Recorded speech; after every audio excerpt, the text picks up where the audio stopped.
We're just several weeks out from Donald Trump taking office, and it's looking like Donald Trump and Zelensky are not on the same page, with Zelensky rejecting any calls for peace between Russia and Ukraine by Donald Trump. After a meeting between Trump, Zelensky, and Macron, Trump went on Truth Social to say there should be an immediate ceasefire and negotiations should begin to settle this conflict in Ukraine. Now, this is one of the most common sense diplomatic takes you're gonna get from Donald Trump. So, of course, you would expect Zelensky to jump at the opportunity to save some of his people's lives and end this conflict, right? Trump even said that after that meeting, it seemed like Ukraine would like to make a deal and quote-unquote end the madness. But like always, Zelensky shoots himself in the foot, going on ahead and saying, we cannot simply end this conflict with a piece of paper and a few signatures. The crazy part is, like, yeah, you actually could do that. Like, y'all could have done that from the beginning if y'all would have just followed the piece of paper with the signatures that y'all originally signed.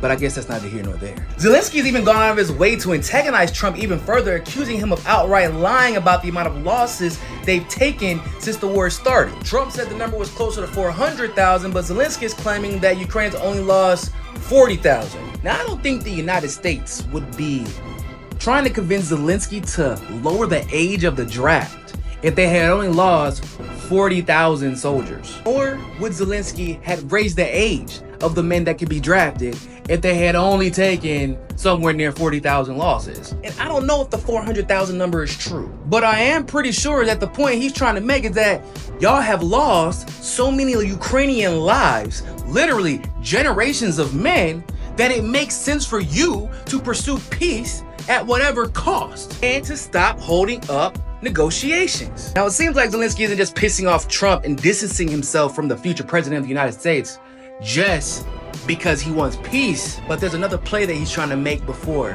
Biden gets out of office. Zelensky said that he's going to call President Biden in the very near future if he has the opportunity, because he wants to raise the issue of joining NATO once again.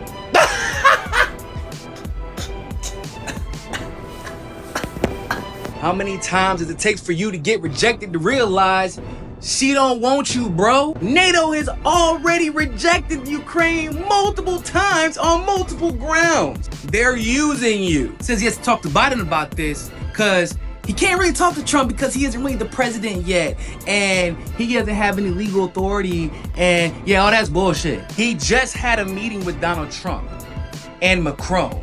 It's actually perfectly normal for presidential transition teams to open up diplomatic communique with leaders of other nations, especially in ongoing conflicts. Macron is trying to put Biden in a position where he can no longer deny NATO membership before Trump gets in. And the only reason I can think of why is because he knows Trump is not only going to not let them in NATO, but if Zelensky continues to piss Trump off and ignore him, the aid will stop. Zelensky, take my advice, bro. It is very, very, very rare for Trump to go on any social media or give any speech where he is openly calling for peace. I would take the opportunity before you have more blood on your hands and you lose another generation of Ukrainian men because of your own selfish ambitions, just because you're too afraid to admit you got played by the United States and NATO.